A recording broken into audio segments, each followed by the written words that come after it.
ಉತ್ತಮ ಆರ್ಜವ ಧರ್ಮ ಭಾಗ 1. ಉತ್ತಮ ಆರ್ಜವ ಧರ್ಮ ಭಾಗ 1. ಶ್ರೀ ಋಷಭನಾಥರಿಂದ ವರ್ಧಮಾನರವರೆಗೆ 24 ತೀರ್ಥಂಕರರಿಗೆ ಜಯವಾಗಲಿ. ನನ್ನ ಸಮಸ್ತ ಗುರುಗಳಿಗೆ ಜಯವಾಗಲಿ. ಈಗ ನೀವು ಉತ್ತಮ ಆರ್ಜವ ಧರ್ಮದ ಭಾಗ 1 ಕೇಳ್ತಾ ಇದ್ದೀರಿ. ಹಿಂದೆ 2 ಧರ್ಮದ ಬಗ್ಗೆ ವಿಸ್ತಾರವಾಗಿ ಸ್ವಲ್ಪ ಹೇಳಲಾಗಿತ್ತು. ಇದೀಗ ಆರ್ಜವ ಧರ್ಮ. ಆರ್ಜವ ಅಂದರೆ ಸರಳತೆ. ಹಾಗಾದರೆ ಯಾವುದರಲ್ಲಿ ಸರಳತೆ ಇರಬೇಕು? ಮನ, ವಚನ, ಕಾಯಗಳ ಸರಳತೆ, ಅಥವಾ ಕುಟಿಲ ಇಲ್ಲದೆ ಇರುವುದು. ಇದನ್ನು ನೇರವಾಗಿ ಒಂದೇ ರೀತಿ ಶಾಸ್ತ್ರೋಕ್ತ ಪದ್ಧತಿಯಲ್ಲಿ ಹೇಳಬೇಕು ಅಂತಂದರೆ, ಮನ, ವಚನ, ಕಾಯಗಳ ಕುಟಿಲತೆಯ ಅಭಾವವೇ ಉತ್ತಮ ಆರ್ಜವ ಧರ್ಮ ಇದೆ. ನೋಡಿ, ಯಾವುದಾದ್ರೂ ಮಹಾಶಾಸ್ತ್ರಗಳಲ್ಲಿ ಕಪಟ, ಅಥವಾ ಕೆಲವು ಜಾಗದಲ್ಲಿ ಕುಟಿಲತೆ, ಅಥವಾ ಕೆಲವು ಜಾಗದಲ್ಲಿ ಮಾಯಾಚಾರ, ಯಾವುದೇ ಶಬ್ದಗಳನ್ನು ಬಂದರೂ ನೀವು ಸಮಾನಾರ್ಥಕ ಶಬ್ದಗಳು ಎಂದು ಅದನ್ನು ಗ್ರಹಿಸಬೇಕು. ಯಾವುದಪ್ಪ? ಕಪಟ, ಕುಟಿಲತೆ, ಮಾಯಾಚಾರ, ಅಥವಾ ಕಪಟ, ಕುಟಿಲ, ಮಾಯಾಚಾರ. ನೋಡಿ, ಇದು ಹೇಗೆ ಅಂತಂದರೆ, ಈಗ ಮಾಯಾಚಾರ ರಹಿತ ಮನಸ್ಸು ಹೇಗಿರ್ತದೆ? ಹಾಗಾದರೆ ಒಂದು ಉದಾಹರಣೆ, ಈಗ ಯಾವುದಾದ್ರೂ ದಾರ ಇರ್ತದಲ್ಲ, ದಾರ ಅಥವಾ ಹಗ್ಗ, ಅದನ್ನು ನೇರವಾಗಿ ಆ ಕಡೆ ಈ ಕಡೆ ಬಿಗಿಯಾಗಿ ಎಳೆದರೆ ಹೇಗೆ ನೇರವಾಗಿ ಕಾಣ್ತದೆ ಅಲ್ವಾ? ವಕ್ರ ಕಾಣೋದಿಲ್ಲ. ಆ ರೀತಿ ನೇರ ಸ್ವಭಾವ ಇರುವುದು ಆರ್ಜವ ಧರ್ಮ. ವಕ್ರ ಅಂದರೆ ಹೇಗೆ ಹಾವು ಹೋಗುವಾಗ ಹೇಗೆ ವಕ್ರ ಇರ್ತದೆ ನೋಡಿ, ಅದು ಆ ರೀತಿ ಇದ್ದರೆ ಮನವಚನಕಾಯ, ಕುಟಿಲತೆ ಇದ್ದರೆ ಅದು ಏನಿದೆ ಅದು ಕಪಟ, ಕುಟಿಲ, ಮಾಯಾಚಾರ ಇದೆ. ಅದು ಅವಾಗ ಅಂದರೆ ಆರ್ಜವ ಧರ್ಮದ ವಿರುದ್ಧವಾದ ವಸ್ತು ಇದೆ, ಅದು ಆತ್ಮನ ಘಾತಕ ವಸ್ತು ಇದೆ. ನೋಡ್ರಿ, ಮಾಯಾಚಾರದಿಂದ ಜೀವಕ್ಕೆ ಅಶುಭ ಕರ್ಮದ ಬಂಧ ಆಗುತ್ತದೆ, ಲೋಕದಲ್ಲಿ ನಿಂದೆ ಆಗ್ತದೆ ಜೀವದ್ದು, ಮುಂದಿನ ಭಾವ ಕೂಡ ಜೀವ ದುರ್ಗತಿಯನ್ನು ಪಡೀತದೆ. ಇವೆಲ್ಲ ಜೀವಕ್ಕೆ ಅತಿ ದುಃಖ ಪ್ರಾಪ್ತ ಆಗ್ತವೆ. ಮಾಯಾಚಾರಿ ಅಂದರೆ ಕಪಟಿಯು ಮನಸ್ಸಿನಿಂದ ವಿಚಾರ ಮಾಡುವುದು ಬೇರೆ, ಹೇಳುವುದು ಬೇರೆ, ಮಾಡುವುದು ಬೇರೆ, ಈ ರೀತಿಯೆಲ್ಲ ಇರ್ತದೆ. ಇವರಲ್ಲಿ ಸರಳತೆ ಇರುವುದಿಲ್ಲ. ಸಾಧು ಸತ್ಪುರುಷರು ಅಥವಾ ಸಜ್ಜನರು ಮನಸ್ಸಿನಿಂದ ಏನು ವಿಚಾರ ಮಾಡುತ್ತಾರೆಯೋ ಅದನ್ನೇ ಮಾತಿನಿಂದ ನುಡಿಯುತ್ತಾರೆ, ಮತ್ತು ಏನು ನುಡಿಯುತ್ತಾರೆಯೋ ಅದನ್ನೇ ಕ್ರಿಯೆಯಿಂದ ಮಾಡಿ ತೋರಿಸುತ್ತಾರೆ. ಅಂಥ ಮಹಾತ್ಮರ ಚಿತ್ತಭೂಮಿಯಲ್ಲಿ ಮಾತ್ರ ಈ ಉತ್ತಮ ಆರ್ಜವ ಧರ್ಮ ಇರಲು ಸಾಧ್ಯ. ಏಕೆಂತಂದರೆ ನೋಡಿ, ಇದನ್ನು ಸರಳವಾಗಿ ಹೇಳಬೇಕು ಅಂತಂದರೆ, ಮನದಲ್ಲಿ ಬಂದಿದ್ದನ್ನೇ ವಚನದಲ್ಲಿ ಹೇಳ್ದ, ಮಾತಿನಲ್ಲೇ ಬಂದಿದ್ದನ್ನು ಕೆಲಸ ಮಾಡಿ ತೋರಿಸ್ದ, ಕ್ರಿಯೆ ಮಾಡಿ ತೋರಿಸ್ದ ಅಲ್ವಾ? ಆವಾಗ ಏನಾಗ್ತದೆ, ಆ ಸರಳ ವ್ಯಕ್ತಿಗೆ ಏನಾಗ್ತದೆ, ಅವನಿಗೆ ನಾನು ಏನು ಮಾಡಿದ್ದೇನೆ ಅನ್ನುವ ವಿಚಾರವನ್ನು ನೆನಪಿಟ್ಟುಕೊಳ್ಳುವ ಅವಶ್ಯಕತೆ ಕೂಡ ಇಲ್ಲ ಅವನಿಗೆ, ಯಾಕೆಂದರೆ ಅವನು ಅಷ್ಟು ಸರಳ ಇರ್ತಾನೆ. ಆದರೆ ಕಪಟ ವ್ಯಕ್ತಿಗೆ ಪ್ರತಿ ಸಮಯದಲ್ಲಿ ನಾನು ಏನೇನು ಕಪಟ ಮಾಡಿದ್ದೇನೆ ಅನ್ನೋದನ್ನು ನೆನಪಿಟ್ಟುಕೊಳ್ಳಬೇಕಾಗ್ತದೆ. ಇಲ್ಲಾಂದರೆ ಅವನ ಸ್ವಂತದ್ದೇ ಪದೇ ತೊಂದರೆ ಆಗ್ತಿರ್ತದೆ, ಅವನ ಸ್ವಂತ ಕೆಲಸ ಎಲ್ಲವೂ ತೊಂದರೆ ಆಗ್ತಿರ್ತದೆ ಅಲ್ವಾ? ನೀವೇ ಬೇಕಾದರೂ ನೋಡಿ, ಸರಳ ವ್ಯಕ್ತಿಗೆ ಇದರ ಅವಶ್ಯಕತೆ ಇಲ್ಲ, ನಾನು ಏನು ಮಾಡಿದೆ ಹಿಂದೆ ಅಂತ ವಿಚಾರ ಮಾಡೋ ಅವಶ್ಯಕತೆನೇ ಇಲ್ಲ ಅವನಿಗೆ. ಆದರೆ ನೋಡಿ, ಕಪಟ ವ್ಯಕ್ತಿಗೆ ಎಲ್ಲ ನೆನಪಿಡಬೇಕಾಗ್ತದೆ, ಎಲ್ಲಿ ಏನೇನು ಮಾಡಿದ್ದೆ ನಾನು, ಎಲ್ಲೆಲ್ಲಿ ಏನೇನು ಹೇಳಿದ್ದೆ ಅಂತ ಹೇಳಿ. ಯಾಕೆಂದರೆ ಮುಂದೆ ಅವನ ಕೆಲಸವನ್ನು ನಡೆಸೋದಕ್ಕೆ ಸಾಧ್ಯನೇ ಇಲ್ಲ, ನೆನಪಿಟ್ಟಿಲ್ಲ ಅಂದರೆ ಅಲ್ವಾ? ಇನ್ನು ಮುಂದೆ ನೋಡ್ರಿ, ಈ ಕಪಟ ವ್ಯಕ್ತಿಯ ವ್ರತ, ಶೀಲ, ಸಂಯಮ, ಜಪ, ತಪಗಳು ಎಲ್ಲ ಸಾಮಾನ್ಯವಾಗಿ ಸ್ವಲ್ಪ ವ್ಯರ್ಥಾಗೇ ಹೋಗ್ತವೆ ಅವು, ಅಥವಾ ಅವು ಏನು ಫಲ ಕೊಡಬೇಕು ಆ ರೀತಿ ಸರಿಯಾದ ಸ್ವಚ್ಛ ಫಲವನ್ನು ಕೊಡೋದಿಲ್ಲ. ಕಡಿಮೆ ಫಲ ಕೊಡ್ತವೆ, ಇಲ್ಲಾಂದರೆ ವಿಪರೀತ ಫಲಗಳನ್ನು ಕೊಡ್ತವೆ. ಹೇಗೆ ಬೇಕಾದ್ರೂ ಆಗಿ ಹೋಗ್ತದೆ ಅದು. ಅಂದರೆ ಸ್ವಚ್ಛವಾದ ಫಲ ಅವನಿಗೆ ಸಿಗೋದಿಲ್ಲ, ಅದ್ರದ್ದು ಹಾಗಾಗ್ತದೆ. ಇನ್ನು ಕಪಟದಿಂದ ಪ್ರೀತಿ, ವಿಶ್ವಾಸ, ಶ್ರದ್ಧೆ ಇವೆಲ್ಲ ನಾಶ ಆಗಿ ಹೋಗ್ತವೆ. ಯಾರು ಪ್ರೀತಿ ಮಾಡ್ತಾರೆ ಕಪಟಿ ವ್ಯಕ್ತಿನ, ಯಾರು ವಿಶ್ವಾಸ ಮಾಡ್ತಾರೆ, ಯಾರು ಶ್ರದ್ಧೆ ಮಾಡ್ತಾರೆ ಅಲ್ವಾ, ಇವೆಲ್ಲ ಅವನಿಗೆ ಸಿಗುವುದಿಲ್ಲ. ಅದರಿಂದ ಅವನು ವಂಚಿತ ಆಗಿ ಹೋಗ್ತಾನೆ ಸಮಾಜದಿಂದ. ನೋಡಿ, ಈ ಗೂಬೆ ಇದೆಯಲ್ಲ, ಗೂಬೆ ಗೊತ್ತಾಗ್ತದೆ. ಹಾಂ, ಗೂಬೆ ಕತ್ತಲಿನಲ್ಲಿ ಕೂಡ ನೋಡುವ ಶಕ್ತಿಯನ್ನು ಹೊಂದಿದೆ. ಗೂಬೆ ಕತ್ತಲಿನಲ್ಲಿ ಕೂಡ ನನಗೆ ಕಾಣುತ್ತದೆ. ಅದೇ ರೀತಿ ಕಪಟಿಗಳು ಕೂಡ ಕಪಟ ವ್ಯವಹಾರದಲ್ಲಿ ಭಾಳ ಚಾಣಕ್ಷ ಅಂದರೆ ಜಾಣರಿರ್ತಾರೆ. ಅವರು ತಮ್ಮ ದೋಷವನ್ನು ಮುಚ್ಚಲು ಪದೇ ಪದೇ ಸಜ್ಜನರ ಮೇಲೆ ಸದಾ ದೋಷ ಆರೋಪಣೆ ಮಾಡ್ತಾನೇ ಇರ್ತಾರೆ. ಯಾಕೆ? ತನ್ನ ದೋಷ ಮುಚ್ಚಬೇಕು ಅಂಥೇಳಿ. ನೋಡ್ರಿ, ಜೀವ ಸರಿಯಾಗಿ ವಿಚಾರ ಮಾಡಿದ್ವು ಅಂತಂದ್ರೆ ನಾವೀಗ ಏಕೇಂದ್ರಿಯ ಜೀವಿಗಳಾದಂತಹ ಪೃಥ್ವಿ, ಜಲ, ಅಗ್ನಿ, ವಾಯು, ವನಸ್ಪತಿ ಆಯ್ತು, ಇವು ಸ್ಥಾವರ ಜೀವಿಗಳು ಆಯ್ದಾಯ್ತು. ಇದಾದ್ಮೇಲೆ ಇನ್ನು ವಿಕಲತ್ರಯಗಳು ಅಂದ್ಕೊಳ್ಳೆ ದ್ವಿಂದ್ರಿಯ, ತ್ರೀಂದ್ರಿಯ, ಚತುರಿಂದ್ರಿಯ. ಇನ್ನು 5 ಇಂದ್ರಿಯದೊಳಗಡೆ ಪಂಚೇಂದ್ರಿಯ, ಅಸೈನಿ, ತಿರ್ಯಂಚ. ಇಷ್ಟು ತಿರ್ಯಂಚುಗಳಾದ್ವಲ್ಲ, ಇವಕ್ಕೆ ಪಾಪ ಮನಸ್ಸೇ ಇಲ್ಲ. ಇವಕ್ಕೆ ಮನಸ್ಸು ಇಲ್ಲ. ಅವು ಮನಸ್ಸಿನಿಂದ ಕಪಟ ಮಾಡಕ್ಕೆ ಬರಲ್ಲ. ಯಾಕೆಂದ್ರೆ ಮನಸ್ಸೇ ಇಲ್ಲ ಅಂತ ಅಂದಮೇಲೆ ಅದರಿಂದ ಏನು ಕಪಟ ಹೆಂಗೆ ಮಾಡೋಕ್ಕಾಗುತ್ತೆ ಮನಸ್ಸಿನಿಂದ? ಆ ರೀತಿ ಅವಸ್ಥೆ ಒಳಗಡೆ ಈ ಜೀವನದ್ದು ಅಂದರೆ ಪ್ರತಿಯೊಂದು ಸಾಮಾನ್ಯ ಜೀವ, ಎಲ್ಲ ಜೀವಗಳದ್ದು ಅನಂತ ಕಾಲ ಕಳೆದು ಹೋಗಿಬಿಟ್ಟಿದೆ. ಅನಂತ ಪರ್ಯಾಯಗಳು ಆಗಿ ಹೋಗಿದ್ದಾವೆ ಹಿಂದೆ ಎಲ್ಲ. ಈಗ ನೋಡ್ರಿ, ಅಷ್ಟಾದ್ಮೇಲೆ ಯಾವುದೋ ಒಂದು ನಮ್ಮ ಶುಭ ಕರ್ಮದ ಉದಯದಿಂದ ನಮಗೆ ಈಗ ಮನಸಹಿತ ಪರ್ಯಾಯ, ಮನುಷ್ಯ ಪರ್ಯಾಯ ಸಿಕ್ಕಿದೆ. ನಮಗೆ ಈಗ ಮನಸ್ಸಿದೆ. ಇದು ಸಿಗುವುದು ಅತಿ ದುರ್ಲಭ, ಬಹಳ ಕಠಿಣ. ಇದು ಈ ಮನಸ್ಸು ಏನಿದೆ ನೋಡಿ, ಕಾಯದಿಂದ ಅಂದರೆ ಶರೀರದಿಂದ ಪಾಪ ಕಡಿಮೆ ಬರ್ತದೆ, ವಚನದಿಂದ ಅದಕ್ಕಿಂತ ಜಾಸ್ತಿ ಪಾಪ ಬರ್ತದೆ, ಮನದಿಂದ ಅದಕ್ಕಿಂತ ಇನ್ನೂ ಜಾಸ್ತಿ ಪಾಪ ಬರ್ತದೆ. ಆದ್ರೆ ಮನುಷ್ಯನಿಗೆ ಮನಸ್ಸು ಸಿಕ್ಕಿದೆ ಈಗ. ಇದರಿಂದಾಗಿ ಅತಿಯಾದ ಪುಣ್ಯ ಕೂಡ ಸಂಪಾದನೆ ಮಾಡ್ಬೋದು, ಅತಿ ದೊಡ್ಡ ಪಾಪವನ್ನು ಸಂಗ್ರಹ ಮಾಡಬಹುದು. ನೋಡಿ, ಇನ್ನೊಂದು ಏನಾಗ್ತದೆ ಅಂತಂದರೆ, ಒಂದು ಗಾದೆ ಏನಿದೆ ಅಂತಂದರೆ, ಕೆಸರು ಯಾವುದರಿಂದ ಆಗ್ತದೆ? ಕೆಸರು ತುಳಿದ್ರೆ ಮೈ ಕೈಯೆಲ್ಲ ಕೆಸರಾಗ್ತದಲ್ವ? ಹೌದು. ಕೆಸರು ಯಾವುದರಿಂದ ಆಗ್ತದೆ? ನೀರಿನಿಂದ ಆಗ್ತದೆ. ಹಾಗಿದ್ರೆ ಆ ಕೆಸರನ್ನು ನೀವು ಯಾವುದರಿಂದ ತೊಳಿತೀರಿ? ನೀರಿನಿಂದ ತೊಳಿತೀರಿ ಅಲ್ವಾ? ಅದೇ ರೀತಿ ಮನಸ್ಸಿನಿಂದ ಆದಂತಹ ದೋಷಗಳನ್ನು ಮನಸ್ಸಿನಿಂದನೇ ತಿದ್ದುಪಡಿ ತೊಳೆಯುವಂತಹ ಒಂದು ಪದ್ಧತಿ ಜಿನೇಂದ್ರ ಭಗವಾನರು ನಮಗೆ ದಯಪಾಲಿಸಿದ್ದಾರೆ. ನಾವು ಅದನ್ನು ಹೇಗಾರು ಮಾಡಿ ಸ್ವಲ್ಪ ಅರ್ಥ ಮಾಡ್ಕೋಬೇಕಷ್ಟೇ. ನೋಡಿ, ಮನಸ್ಸೇ ಪಾಪದ ಕಾರಣ ಇದೆ, ಮನಸ್ಸೇ ಮೋಕ್ಷದ ಕಾರಣ ಕೂಡ ಇದೆ ಜೀವಕ್ಕೆ. ಮನಸ್ಸಿನಲ್ಲಿ ನಿಷ್ಕಪಟ ಇದ್ದರೆ ಮನುಷ್ಯ ಯಾಕೆ, ಪಶುಗಳು ಅಂದರೆ ತಿರ್ಯಂಚುಗಳು ಕೂಡ ಉಪಕಾರ ಮಾಡ್ತಾವೆ ಜೀವಕ್ಕೆ. ಹೀಗೆ ಒಂದ್ಸಲ ಒಂದು ಘಟನೆ ಆಯಿತು. ಏನಂತಂದರೆ, ಒಬ್ಬ ಸಮ್ಯಕ್ ದೃಷ್ಟಿ ಸಜ್ಜನ ವ್ಯಾಪಾರಿ ಇದ್ದ. ಅವನು ಬಂಗಾರದ ನಾಣ್ಯಗಳನ್ನು ತೆಗೆದುಕೊಂಡು ಒಂದು ದೂರದ ಊರಿಗೆ ಹೋಗಿ ವ್ಯಾಪಾರ ಮಾಡಬೇಕು ಅಂತ ಹೇಳಿ ವಿಚಾರ ಮಾಡಿದ. ಆ ಬಂಗಾರದ ನಾಣ್ಯಗಳದ್ದು ಒಂದು ಗಂಟಿತ್ತು, ಅದನ್ನು ತಗೊಂಡ. ಯಾಕೆಂದರೆ ವ್ಯಾಪಾರ ಮಾಡಬೇಕಿದ್ರೆ ಹಣದ ಅವಶ್ಯಕತೆ ಇರ್ತದಲ್ಲ. ಹೌದು. ಆದರೆ ಒಬ್ಬ ಕಪಟ ವ್ಯಕ್ತಿಗೆ ಈ ವಿಷಯ ಗೊತ್ತಾಗ್ಬಿಡ್ತು. ಅವನು ಆ ದೂರದ ಊರಿಗೆ ವ್ಯಾಪಾರಕ್ಕೆ ಹೋಗ್ತಾ ಇದ್ದಾನೆ, ಜೊತೆಯಲ್ಲಿ ಅನೇಕ ಬಂಗಾರದ ನಾಣ್ಯಗಳನ್ನು ತೆಗೆದುಕೊಂಡು ಹೋಗ್ತಾ ಇದ್ದಾನೆ. ಇದು ಗೊತ್ತಾಯಿತು.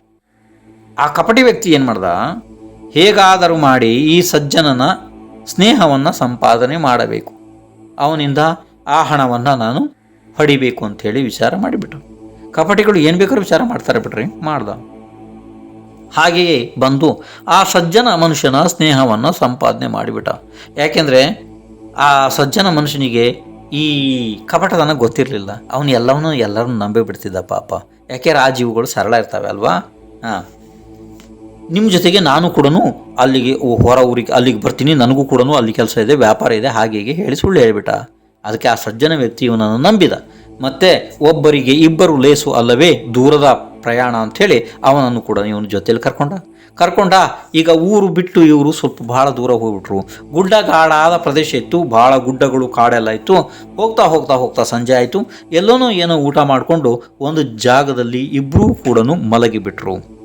ಈ ಸರಳ ವ್ಯಕ್ತಿ ಸಜ್ಜನ ಏನಿದ್ದ, ಅವನು ಮಲಗಿದ ತಕ್ಷಣವೇ ನಿದ್ದೆ ಮಾಡೋದಕ್ಕೆ ಪ್ರಾರಂಭ ಮಾಡ್ದ. ಯಾಕೆಂದರೆ ಅವರು ಕಪಟ ಇಲ್ಲದ ರೈತ ಮನಸ್ಸಿರ್ತದೆ, ಅವ್ರು ನಿಶ್ಚಿಂತಿರ್ತಾರೆ, ಆ ಊಟನೂ ಅಷ್ಟೇ ಮಾಡ್ತಾರೆ, ಹಾಗೇನೆ ಆರಾಮಾಗಿ ಮಲಗಿಬಿಡ್ತಾರೆ. ಆದರೆ ಈ ಕಪಟಿ ವ್ಯಕ್ತಿ ಇವನಿಗೆಲ್ಲಿ ನಿದ್ದೆ ಬರ್ತವೆ ಅಲ್ವಾ? ಇವನು ಅದಕ್ಕೋಸ್ಕರನೇ ಬಂದವನು. ಅವನು ಮಲಗಿದ ನಂತರ, ನಿದ್ದೆ ಬಂದ ನಂತರ ಇವನಿಗೆ ಗೊತ್ತಾಯ್ತಲ್ಲ, ನಿಧಾನಕ್ಕೆ ಎದ್ದ. ಸ್ವಲ್ಪ ದೂರದಲ್ಲಿ ಒಂದು ದೊಡ್ಡ ಕಲ್ಲಿತ್ತು. ಹೋಗಿ ಆ ಕಲ್ಲನ್ನು ಎತ್ತಿಕೊಂಡು ಬಂದ, ಇವನ ತಲೆಯ ಮೇಲೆ ಹಾಕಿ ಇವನನ್ನು ಸಾಯಿಸಿಬಿಡಬೇಕು, ಈ ಬಂಗಾರವನ್ನು ನಾನು ಅಪಹರಣ ಮಾಡಬೇಕು ಅಂತೇಳಿ. ಆವಾಗ ಆ ಸಜ್ಜನ ವ್ಯಕ್ತಿಯ ಪುಣ್ಯ ನೋಡ್ರಿ, ನಿದ್ದೆಯಲ್ಲೂ ಕೂಡ ಪುಣ್ಯ ಕಾಪಾಡ್ತಾ ಇದೆ. ಅಷ್ಟು ಸ್ವಲ್ಪ ದೂರದಲ್ಲಿ ಒಂದು ಮರದ ಕೆಳಗಡೆ ಒಂದು ಸಿಂಹ ಕೂತಿತ್ತು. ಅದು ಸುಮ್ಮನೆ ಕೂತಿತ್ತು, ಅದು ನೋಡ್ತಾ ಕೂತಿತ್ತು. ನೋಡಿ, ಸಿಂಹ ಜೀವ ಇದೆಯಲ್ಲ, ಇದು ಸೈನಿ ಜೀವ ಇದೆ, ಅಂದರೆ ಮನಸಹಿತ ಜೀವ ಇದೆ. ಇದಕ್ಕೆ ಒಳ್ಳೆಯದು ಕೆಟ್ಟದ್ದು ವಿಚಾರ ಮಾಡುವಂಥ ಶಕ್ತಿ ಇದೆ, ನೆನ್ಪಿಟ್ಕೊಳ್ರಿ. ಸಿಂಹ ಅರ್ಥ ಆಗ್ತಿಲ್ಲ? ಹಾಂ, ಅದು ನೋಡ್ತಾ ಇತ್ತು. ಇವನು ಸುಮ್ಮನೆ ಮಲಗಿದವನನ್ನು ಅವನು ಕಲ್ಲು ತಲೆ ಮೇಲೆ ಹೊತ್ತು ತರ್ತಾ ಇದ್ದಾನೆ ಅವನು. ಆ ಸಿಂಹಕ್ಕೆ ಗೊತ್ತಾಯಿತು ಇವನು ಸಾಯಿಸ್ತಾನೆ ಅಂಥೇಳಿ. ಆ ಸಿಂಹದಲ್ಲಿ ಏನು ಭಾವನೆ ಆಯಿತೋ ಗೊತ್ತಿಲ್ಲ. ಯಾಕೆಂತಂದರೆ ಪುಣ್ಯಾತ್ಮ ಜೀವನದಲ್ಲಿ ಪುಣ್ಯ ಇದ್ದಾಗ ಎಂಥ ಆಪತ್ತುಗಳನ್ನು ಬಂದರೂ ಯಾರೋ ಗೊತ್ತಿಲ್ಲದವರು, ನಮಗೆ ಗೊತ್ತಿಲ್ಲ ಅವ್ರು ಯಾರು ಅಂತಲೇ ಗೊತ್ತಿಲ್ಲ ಅಂಥವ್ರು ಬಂದು ಉಪಕಾರ ಮಾಡಿ ಹೋಗ್ತಾರೆ. ಯಾಕೆ? ಪುಣ್ಯದ ಪ್ರಭಾವ ಅದು. ಆ ಸಿಂಹ ನೋಡ್ತಾ ಇತ್ತಲ್ಲಿ ಕಲ್ಲು ಎತ್ಕೊಂಡು ಬರ್ತದೆ, ಬಹಳ ದೊಡ್ಡ ಕಲ್ಲು. ಅದನ್ನು ಹೇಗಾದರೂ ಮಾಡಿ ತಡಿಬೇಕು ಅಂತ ಭಾವನೆ ಆಯಿತು ಸಿಂಹಕ್ಕೆ. ಸಿಂಹ ಆರ್ಭಟಿಸಿ ಬಂದು ಅವನ ಮುಂದ್ಗಡೆ ನಿಂತು ಬಿಡ್ತು. ಯಾರ ಮುಂದ್ಗಡೆ? ಕಲ್ಲು ಹೊತ್ತ ಅವನ ಮುಂದ್ಗಡೆ. ಅಯ್ಯೋ ಅಂತ ಹೇಳ್ದ, ಕಲ್ಲನ್ನು ಹೆದರಿ ಕೆಳಗಡೆ ಬಿಟ್ಟು ಕೂಡಲೇ ಅವನು ಸ್ವಯಂ ಎರಡು ಕಾಲ ಮೇಲೆ ಕಲ್ಲು ಬಿತ್ತು. ಎರಡೂ ಕಾಲುಗಳು ಪುಡಿ ಆಗಿಬಿಟ್ಟು, ಮತ್ತು ಅದೇ ಆರ್ತಧ್ಯಾನದಲ್ಲಿ ಅವನು ಅಲ್ಲೇ ಸತ್ತ ಹೋಗ್ಬಿಟ್ಟ. ನೋಡಿ, ಇದು ಏನು ಉದಾಹರಣೆ ಅಂತಂದರೆ, ಇಲ್ಲಿ ಯಾವ ಜೀವ ಸರಳ ಇರ್ತಾನೆ ಅವನ ಕೈಯಲ್ಲಿ ಪುಣ್ಯ ಕೂಡ ಇರ್ತದೆ. ಈ ಯಾವನು ಕಪಟ ಇರ್ತಾನೆ, ತಾನೇ ತನ್ನ ಗುಂಡಿಯನ್ನು ತಾನೇ ತೋಡ್ಕೊಂಡ್ಬಿಡ್ತಾನೆ ಅನೇಕ ಸರ್ತಿ. ಅದು ಅವನಿಗೆ ಗೊತ್ತಾಗೋದೇ ಇಲ್ಲ, ಮತ್ತು ಯಾರು ಹೇಳಿದ್ರೆ ಅವ್ನು ಕೇಳೋದೇ ಇಲ್ಲ ಅಲ್ವಾ? ನೋಡಿ, ಯಾವ ರೀತಿ ಕೆಲಸದವರಿಗೆ ನಾವು ಸಂಬಳ ಕೊಟ್ಟು ಅವರಿಂದ ಅನುಕೂಲಕರವಾದ ಕೆಲಸವನ್ನು ನಾವು ಮಾಡಿಸ್ಕೊಳ್ತೇವೆ ಅಲ್ವಾ? ಅದೇ ರೀತಿ ನಾವು ಈ ಶರೀರಕ್ಕೆ ಸರಸ ನೀರಸ ಆಹಾರವನ್ನು ಕೊಟ್ಟು ಇಂದ್ರಿಯಗಳು ಮತ್ತು ಮನಸ್ಸಿನಿಂದ ನಮಗೆ ಅನುಕೂಲಕರವಾದ ಧರ್ಮ ಕಾರ್ಯವನ್ನು ಮಾಡಿಸಿಕೊಳ್ಳಬೇಕು. ಅವುಗಳಿಂದ ನಮ್ಮ ದುರ್ಗತಿ ಆದರೆ ಏನು ಉಪಯೋಗ? ಈ ಶರೀರವನ್ನು ಈವರೆಗೆ ನಾವು ಸಾಕಿದ್ದಕ್ಕೆ ಏನು ಫಲ ಸಿಕ್ಕಿದ ಹಾಗೆ ಆಯಿತು ಅಲ್ವಾ? ಆದ್ದರಿಂದ ಅದನ್ನು ಸರಿಯಾದ ಸಮ್ಯಕ್ ರೀತಿಯಲ್ಲಿ ನಾವು ಇಂದ್ರಿಯಗಳನ್ನು ಮತ್ತು ಮನಸ್ಸನ್ನು ನಡೆಸಬೇಕಾಗ್ತದೆ. ಇನ್ನು ನೋಡಿ, ಧನ ಧಾನ್ಯಾದಿ ವಸ್ತುಗಳು ಯಾವುವು ಶಾಶ್ವತವಾದ ವಸ್ತು ಅಂತೂ ಅಲ್ಲ. ಅದು ಹೇಗೂ ನಿಮ್ಗೆ ಗೊತ್ತಿದೆ. ಅವುಗಳಿಗೋಸ್ಕರ ಕಪಟ ಮಾಡಿ ಶಾಶ್ವತ ಆತ್ಮನ ಸುಖವನ್ನು ನಾವು ಘಾತ ಮಾಡಿಕೊಳ್ಳೋದು ಯೋಗ್ಯ ಅಲ್ಲ. ಇದು ಮೂರ್ಖತೆಯ ಲಕ್ಷಣ ಆಗ್ತದೆ. ನೋಡಿ, ಈಗ ಇದಕ್ಕೆಲ್ಲ ಏನಪ್ಪ ಕಾರಣ? ಏನು ಅಂತಂದರೆ 8 ಕರ್ಮ ನಿಮ್ಗೆ ಗೊತ್ತಿದೆ. ಹಿಂದೆ ಅಂದರೆ ಈ ಭಾಗದಲ್ಲಿ ಹೇಳಿದ, ಹಿಂದೆ ಅನೇಕ ಬೇರೆ ಭಾಗಗಳಲ್ಲಿ ಹೇಳಿದ. ಈ ವಿಷಯದಲ್ಲೆಲ್ಲ ಕರ್ಮದ 20 ಭಾಗಗಳಿದ್ದಾವೆ ಬೇರೆ ಫೋಲ್ಡರ್ ಒಳಗಡೆ. ಅದನ್ನೆಲ್ಲ ಕೇಳೋದು. ಅದರೊಳಗಡೆ ಕ್ರಮಬದ್ಧವಾಗಿ ಕರ್ಮಗಳ ಕೆಲಸಗಳನ್ನ ಹೇಳಲಾಗಿದೆ. ಇದರಲ್ಲಿ ಏನಾಗ್ತದೆ ಅಂತಂದರೆ, ಈಗ 8 ಕರ್ಮಗಳಲ್ಲಿ 8 ಕರ್ಮ ಯಾವುದಪ್ಪ ಹಾಗಾದರೆ? ಜ್ಞಾನವರ್ಣೀಯ, ದರ್ಶನವರ್ಣೀಯ, ವೇದನೀಯ, ಮೋಹನೀಯ, ಆಯು, ನಾಮ, ಗೋತ್ರ, ಅಂತರ, ಇವು 8 ಕರ್ಮ. ಈ 8 ಕರ್ಮಗಳಲ್ಲಿ ಮೋಹನೀಯ ಕರ್ಮ ಇದೆಯಲ್ಲ, ಇದು ಅತಿ ಪ್ರಬಲ ಮತ್ತು ಅತಿ ದುಷ್ಟವಾದ ಕರ್ಮ. ಇದು ಎಲ್ಲದಕ್ಕಿಂತ ದುಷ್ಟ ಇದು. ಹೌದು, ಈ ಮೋಹನೀಯದ ಕಾರಣದಿಂದಲೇ ಜೀವನಿಗೆ ಅನಂತ ದುಃಖ ಪ್ರಾಪ್ತ ಆಗಿದೆ ಸಂಸಾರದ ಮೋಹನೀಯ ಕಾರಣದಿಂದನೇ. ನೋಡಿ, ಮೋಹನೀಯಕ್ಕೆ ಒಂದು ಸಣ್ಣ ಉದಾಹರಣೆ, ಸಾವಿರಾರು ಉದಾಹರಣೆಗಳಿದ್ದಾವೆ, ಅದು ಬೇಡ. ಈಗ ಒಂದು ಸಣ್ಣ ಉದಾಹರಣೆ ನೋಡಿ. ಈ ಗಟ್ಟಿಯಾದ ಮರದ ಹಲಗೆ ಇರ್ತದಲ್ಲ, ಭಾಳ ಗಟ್ಟಿ ಇರ್ತದೆ. ಗಟ್ಟಿಯಾದ ಮರದ ಹಲಗೆಯನ್ನು ಕೂಡ ಕೊರೆದು ತೂತ ಮಾಡಿ ಹೊರಬರಲು ಸಾಮರ್ಥ್ಯ ಇರುವಂತಹ ಭ್ರಮರ ಕಮಲದ ಸುಗಂಧಕ್ಕೆ ಮೋಹಿತನಾಗಿ ರಾತ್ರಿಯೆಲ್ಲ ಅಲ್ಲಿಯೇ ಕುಳಿತು, ಅಂದರೆ ಅದರೊಳಗಡೆ ಕುಳಿತು ಸತ್ತೇ ಹೋಗ್ತದೆ. ಅದೇ ರೀತಿ ಮೋಹವನ್ನು ತುಂಡರಿಸಬೇಕಾದರೆ ಜೀವಕ್ಕೆ ವಿರಕ್ತಿ ಭಾವನೆ ಅನಿವಾರ್ಯ. ಅಂದರೆ ವೈರಾಗ್ಯ ಭಾವನೆ ಬಹಳ ಅವಶ್ಯಕತೆ ಇದೆ ಈ ಜಾಗದಲ್ಲಿ. ಇನ್ನು ನೋಡ್ರಿ, ಈ ಕಪಟ ದುರ್ನಡತೆ ಕಪಟ ಈ ಜೀವನಿಂದ ಯಾವ ಕೆಲಸ ಬೇಕಾದ್ರೂ ಮಾಡಿಸ್ಬಿಡ್ತದೆ. ಕಪಟ ಇದೆಯಲ್ಲ, ಏನು ಹಾನಿ ಬೇಕಾದ್ರೂ ಜೀವನದಿಂದ ಮಾಡಿಸ್ಬಿಡ್ತದೆ ನೋಡ್ರಿ. ಇದಕ್ಕೆ ಒಂದ್ಸಲ ಒಂದು ಉತ್ತಮ ಉದಾಹರಣೆ ಆಯಿತು. ಏನು ಅಂತಂದರೆ, ಒಬ್ಬ ಗೃಹಸ್ಥನಿಗೆ 2 ಜನ ಹೆಂಡತಿಯರಿದ್ದರು. ಅದರಲ್ಲಿ ದೊಡ್ಡ ಹೆಂಡತಿಗೆ ಮಕ್ಕಳು ಆಗಿಲ್ಲ ಅವಳ ಕರ್ಮದ ಉದಯದಿಂದ. ಮತ್ತು ಅವಳು ಬಹಳ ದೊಡ್ಡ ಮಿಥ್ಯಾದೃಷ್ಟಿ ಕಪಟಿ ಪಾಪಿ ಕೂಡ ಇದ್ಲು ಯಾರು? ದೊಡ್ಡವಳು. ಇನ್ನು ಏನು ಸಣ್ಣವಳಿದ್ಲು ನೋಡ್ರಿ, ಎರಡನೇವಳು, ಅವಳಿಗೆ ಸ್ವಲ್ಪ ವರ್ಷದ ನಂತರ ಒಬ್ಬ ಮಗ ಹುಟ್ಟಿದ. ಆಯ್ತು ಇರಲಿ. ಇನ್ನು ಆವಾಗ ಏನಾಯ್ತು ಅಂತಂದರೆ, ಸ್ವಾಭಾವಿಕವಾಗಿಯೇ ಆ ಮನೆಯವ್ರದ್ದು ಮತ್ತು ಅಕ್ಕಪಕ್ಕದವ್ರದ್ದು ಎಲ್ಲರ ದೃಷ್ಟಿ, ಎಲ್ಲರ ಕರುಣೆ, ಎಲ್ಲರ ವಾತ್ಸಲ್ಯ ಭಾವ ಆ ತಾಯಿ ಮಗುವಿನ ಮೇಲೆ ಹರಿಯಿತು. ಅದು ಸ್ವಾಭಾವಿಕ. ಸಂಸಾರಿ ಜೀವಿಗಳದ್ದು ಆ ರೀತಿ ಬುದ್ಧಿನೇ ಆ ರೀತಿ ಇರ್ತದೆ. ಯಾರಿಗೆ ಮಕ್ಕಳಿಲ್ಲ ಅವ್ರನ್ನ ತಿರಸ್ಕಾರ ಮಾಡ್ತಾರೆ. ಇದೊಂದು ರೀತಿ ಸಮಾಜದ ವಿಡಂಬನೆ ಇದೆ. ಯಾರಿಗೆ ಮಕ್ಕಳಿದೆ ಅವ್ರನ್ನ ಪ್ರಶಂಸೆ ಮಾಡ್ತಾರೆ. ಏನೋ ಒಂಥರ ವಿಚಿತ್ರ ಎಲ್ಲನೂ ಸಂಸಾರ ಅಲ್ವಾ? ಇರಲಿ ಬಿಡಿ, ಅದು ಹೇಗಾರು ಇರಲಿ, ವಿಷಯ ಅದಲ್ಲ. ಈಗ ಏನಾಯಿತು, ದೊಡ್ಡವಳಿಗೆ ಮಕ್ಕಳಿಲ್ಲ, ಸಣ್ಣವಳಿಗೆ ಒಬ್ಬ ಮಗ ಹುಟ್ಟದ. ಅವಳನ್ನು ಆ ಮಗುನ ಎಲ್ಲರೂ ಇಷ್ಟಪಡೋದಕ್ಕೆ ಪ್ರಾರಂಭ ಮಾಡಿದ್ರು. ಇದನ್ನು ನೋಡಿ ದೊಡ್ಡ ಹೆಂಡತಿಗೆ ಹೊಟ್ಟೆ ಉರಿ, ಹೊಟ್ಟೆ ಕಿಚ್ಚು ಪ್ರಾರಂಭ ಆಯಿತು, ದ್ವೇಷ ಪ್ರಾರಂಭ ಆಯಿತು. ಹೀಗೆ ನಡೀತಾ ಇತ್ತು. ದ್ವೇಷ ಬೆಳೀತಾನೆ ಹೋಗ್ತಾ ಇತ್ತು ಅವಳ ಮನಸ್ಸಿನಲ್ಲಿ. ಆದರೆ ಇದು ಸಣ್ಣವಳಿಗೆ ಈ ವಿಷಯ ಗೊತ್ತಿಲ್ಲ. ಇರಲಿ, ಹೀಗೇನೆ ನಡೀತಾ ಇದೆ. ಆದರೆ ಈ ಸಣ್ಣವಳು ಯಾವಾಗಲೂ ಭಗವಾನರ ಬಸ್ತಿಗೆ ಹೋಗೋದು, ಜಿನೇಂದ್ರ ಭಗವಾನರ ಅಭಿಷೇಕ ಮಾಡುವುದು, ಅಷ್ಟದ್ರವ್ಯಾರ್ಚನೆ ಮಾಡೋದು, ಈ ಕೆಲಸನೆಲ್ಲ ಅವಳು ಮಾಡ್ತಾ ಇದ್ಲು. ದೊಡ್ಡವಳಿಗೆ ಇದು ಯಾವ ಹವ್ಯಾಸವೂ ಇರಲಿಲ್ಲ, ಅವಳು ಮಾಡ್ತಾ ಇರಲಿಲ್ಲ. ಅವಳಿಗೆ ಯಾವುದ್ರ ಮೇಲೆ ಶ್ರದ್ಧೆನೂ ಇರಲಿಲ್ಲ. ಹೀಗೇ ದಿನಗಳು ನಡೀತಾ ಇತ್ತು. ಈ ಪ್ರತಿದಿನ ಬಸ್ತಿಗೆ ಹೋಗಿ ಅಭಿಷೇಕ ಮಾಡುವವಳು, ಅಷ್ಟಕ ಮಾಡುವವಳು, ಅಂದರೆ ಅಷ್ಟದ್ರವ್ಯಾರ್ಚನೆ ಮಾಡುವವಳು ಇವಳಿದಾಳಲ್ಲ, ಇವಳು ಒಂದ್ಸಲ ಸಣ್ಣ ಮಗುವನ್ನು ಇವಳ ಭರವಸೆಯ ಮೇಲೆ ಬಿಟ್ಟು ಬಸ್ತಿಗೆ ಹೋದಳು. ಬಸ್ತಿಗೆ ಹೋಗಿ ಜಿನೇಂದ್ರ ಭಗವಾನರ ಅಭಿಷೇಕ ಮಾಡಿ ಅಷ್ಟದ್ರವ್ಯಾರ್ಚನೆ ಮಾಡಿ ಬರ್ತಾ ಇದ್ಲು. ಆವಾಗ ಒಂದು ಘಟನೆ ಆಯಿತು ನೋಡ್ರಿ. ಏನು ಅಂತಂದರೆ, ಇವರ ಮನೆಯ ಮುಂದ್ಗಡೆ ಯಾವಾಗಲೂ ಒಬ್ಬ ಬಸವಣ್ಣ ಬರ್ತಾ ಇದ್ದ. ಬಸವಣ್ಣ ಅಂದ್ರೆ ಏನು? ಎತ್ತು ಗೊತ್ತಲ್ಲ ನಿಮಗೆ? ಗೂಳಿ ಅಂತಾರೆ. ಆ ರೀತಿ ಒಂದು ಎತ್ತು ಇತ್ತು. ಆ ಎತ್ತು ಅದು ಯಾವ ಬಂಧನದಲ್ಲಿ ಇರಲಿಲ್ಲ. ಎಲ್ಲ ಕಡೆ ನಡೆದ ಊರಿನಲ್ಲೆಲ್ಲ ಸುತ್ತು ಬಂದುಕೊಂಡು ಎಲ್ಲ ಕಡೆ ತಿಂದುಕೊಂಡು ಎಲ್ಲ ಪ್ರೀತಿ ವಿಶ್ವಾಸವನ್ನು ಸಂಗ್ರಹ ಮಾಡಿತ್ತು ಆ ಎತ್ತು. ಅಂದರೆ ನೀವು ನೋಡ್ತಿರಲ್ಲ, ಎಲ್ಲರೂ ಬರ್ತಿರ್ತಾವಲ್ಲ ಎತ್ತುಗಳು, ಮನೆ ಹತ್ರ ಬಂದು ಏನಾರು ಬೆಳಿಗ್ಗೆ ತಿಂಡಿ ಕೊಟ್ಟರು ತಿನ್ಕೊಂಡು ಹೋಗ್ತಾವೆ. ಪಾಪ ಎಷ್ಟು ಸರಳ ಸ್ವಭಾವದಾಗಿರ್ತವೆ ಅಲ್ವಾ? ಅದೇ ರೀತಿ ಇದು ಕೂಡ ಒಂದು ಎತ್ತಿತ್ತು. ಅದು ಬಹಳ ಸರಳ ಸ್ವಭಾವದ್ದು, ಬಹಳ ಮೃದು ಸ್ವಭಾವದ್ದು ಇತ್ತು ಅದು. ಆದರೆ ಶರೀರ ಆಕಾರ ಕೊಂಬುಗಳೆಲ್ಲ ಭಾಳ ದೊಡ್ಡ ಇದ್ದು ಅದರದ್ದು. ಆಯ್ತು, ಅದು ಓಡಾಡ್ತಾ ಇತ್ತು ಎಲ್ಲ ಕಡೆ. ಅದು ಒಂದ್ಸಲ ಅದು ಏನಾಯಿತು, ಕರ್ಮಧರ್ಮದ ಸಂಯೋಗದಿಂದ ಇವ್ರ ಮನೆ ಮುಂದ್ಗಡೆ ಬಂದುಬಿಡ್ತು ಪಾಪ. ಆವಾಗ ಆ ಕಪಟಿ ದೊಡ್ಡವಳಿದ್ದಾಳಲ್ಲ, ದೊಡ್ಡ ಹೆಂಡತಿ, ಅವಳು ವಿಚಾರ ಮಾಡಿದ್ಲು, ಇದೇ ಸರಿಯಾದ ಸಮಯ, ಅವಳು ಕೂಡ ಮನೆಯಲ್ಲಿ ಇಲ್ಲ ಅಂಥೇಳಿ ಒಳಗಡೆ ಹೋಗಿ ಆ ಮಗುವನ್ನು ತಂದು ಆ ಬಸವಣ್ಣನ ಅಂದರೆ ಎತ್ತಿನ ಕೋಡಿನ ಮೇಲೆ ಹಾಕಿಬಿಟ್ಲು.